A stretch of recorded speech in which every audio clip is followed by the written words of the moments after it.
खबर शामिल करते हैं चकवाल से राजा वसीम की इस रिपोर्ट में। District police officer Chakwal lieutenant retired Ahmad Muhi al-Din ने आज तहसील चकवाल, तिल्लागुंग, कल्लर कहार, चौआसीदन शाह और लावा के तमाम मुअज़्ज़ज़ प्रिंट और इलेक्ट्रॉनिक मीडिया ओहदेदारान / मेंबरान को डीपीओ ऑफिस चकवाल में मदऊ किया। डीपीओ चकवाल ने तमाम मीडिया के मेंबरान को डीपीओ ऑफिस में खुश आमदीद कहा और खिताब करते हुए कहा कि तमाम मेंबरान मेरे लिए बराबर हमारे कान और आंखें हैं। डीपीओ चकवाल ने कहा मोटरसाइकिल चोरों के खिलाफ घेरा तंग है और चकवाल पुलिस ऐसे जराइम में मुलव्वस अनासिर के खिलाफ सरगर्म अमल है।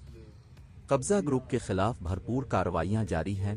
कब्जा ग्रुप को किसी सूरत बर्दाश्त नहीं किया जाएगा। डीपीओ चकवाल जिला भर में तमाम किराएदारान और काम के सिलसिला में दूसरे इजला से आने वाले अफराद का इंदराज पुलिस खिदमत मराकज़ और पुलिस मोबाइल वैन के जरिए करवाया जा रहा है। अवाम से भी इल्तिमास है कि इस सहूलत से फ़ायदा उठाएं और जिला चकवाल को पुरअमन बनाने में चकवाल पुलिस का साथ दें।